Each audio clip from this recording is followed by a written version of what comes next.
को जय मसीह। आपका स्वागत है हमारे इस वीडियो में। और आज फिर हम परमेश्वर के वचन को लेकर कुछ बातें करेंगे कि परमेश्वर का वचन हमें क्या बताता है। तो आइए हम चलते हैं पुराने नियम भजन संहिता अध्याय।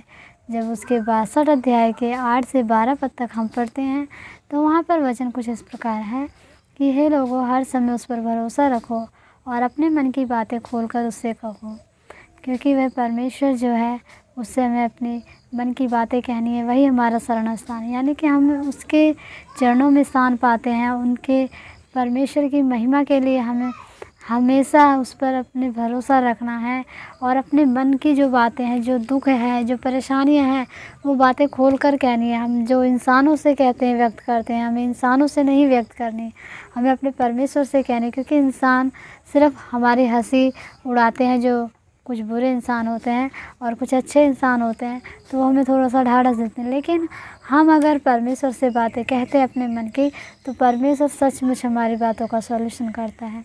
आगे वचन बताता है कि जो नीच लोग होते हैं वे अस्थाई होते हैं, और बड़े लोग जो होते हैं वो उनके अंदर, मतलब जो नीच लोग होते हैं वे अस्थाई होते हैं, और जो बड़े लोग होते हैं वे मिथ्या होते हैं।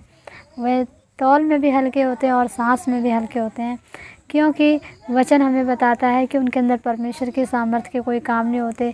वे अपने धन के ऊपर भरोसा रखते हैं और नाना प्रकार के उनके पास जो संपत्ति होती है उस पर फूलते हैं।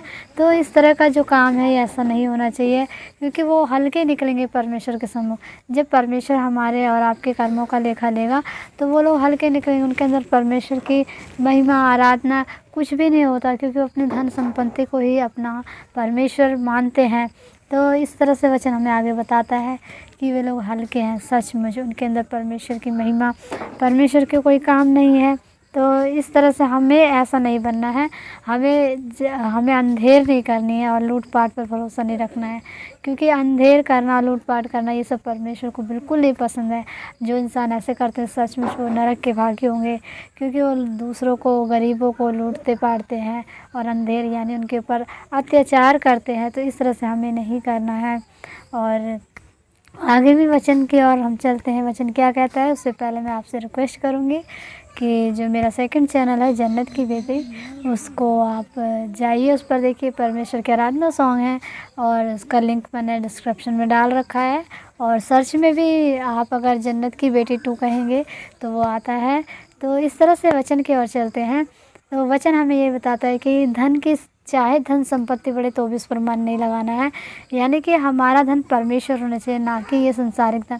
ये संसारिक धन यहीं रह जाएगा, लेकिन जब परमेश्वर की आराधना, प्रार्थना, विनती और परमेश्वर के जो अच्छे कामों को करके, हम लोगों को बचा के, लोगों के लिए प्रार्थना करके जिस धन को हम कलेक्ट करते हैं, जो आत्मिक धन है, जो अनंत जीवन है, वो हमारा कभी ख़त्म नहीं हो। इसलिए परमेश्वर का वचन बताता है कि धन की बढ़ती की ओर अपना मन ना लगाना। तो इस तरह से वचन आगे हमें बताता है कि परमेश्वर ने एक बार कहा और मैंने 2 बार सुना कि सामर्थ्य परमेश्वर की है। सचमुच हमें बार बार सुनना है अपने जीवन, यानी बार बार मन करना है कि सामर्थ्य परमेश्वर की है, और परमेश्वर की सामर्थ्य के बिना हम लोग एक कदम भी नहीं चल सकते। हमारे जीवन में कोई काम हो नहीं सकता यदि परमेश्वर ना चाहे। तो परमेश्वर का धन्यवाद करते हैं, परमेश्वर की बड़ाई करते हैं कि परमेश्वर की सामर्थ्य हमारे और आपके अंदर काम करे। हम परमेश्वर से मांगे और परमेश्वर हमारे जीवन को बढ़ाए। तो इसी तरह से हमें वचन में बने रहना है। वचन के एक एक पॉइंट को आप पढ़ेंगे तो सचमुच उसमें बहुत गहरी और भेद की बातें होती हैं। तो इस तरह से हमें परमेश्वर की महिमा करनी है। और आगे वचन जो लास्ट है उसमें वचन ये बताता है कि परमेश्वर जो है हमारे जीवन में इस तरह से काम करते हैं। और प्रभु की जो करुणा है, प्रभु करुणा भी तेरी है, और जो भी कुछ है, मतलब परमेश्वर, क्योंकि परमेश्वर की करुणा और परमेश्वर की दया ना होती तो हम लोग एक दिन भी जीवित नहीं। इसलिए वचन बताता है कि हे परमेश्वर, हे प्रभु, करुणा भी तेरी है और तू एक एक जन को उसके काम के अनुसार उसका फल देगा। तो हमें अपने कर्मों को अच्छा करना है, अपने कामों को अच्छा करना है। तो परमेश्वर हमारे जीवन में बहुत ही अच्छा फल देंगे, हमें खुशहाल रखेंगे, हमारे बाल बच्चों को, हमारे आस पड़ोस में। और हम जो ये अंत का समय चल रहा है, कठिनाइयों का, दुःख का समय, इसमें भी परमेश्वर हमें खिलाएगा।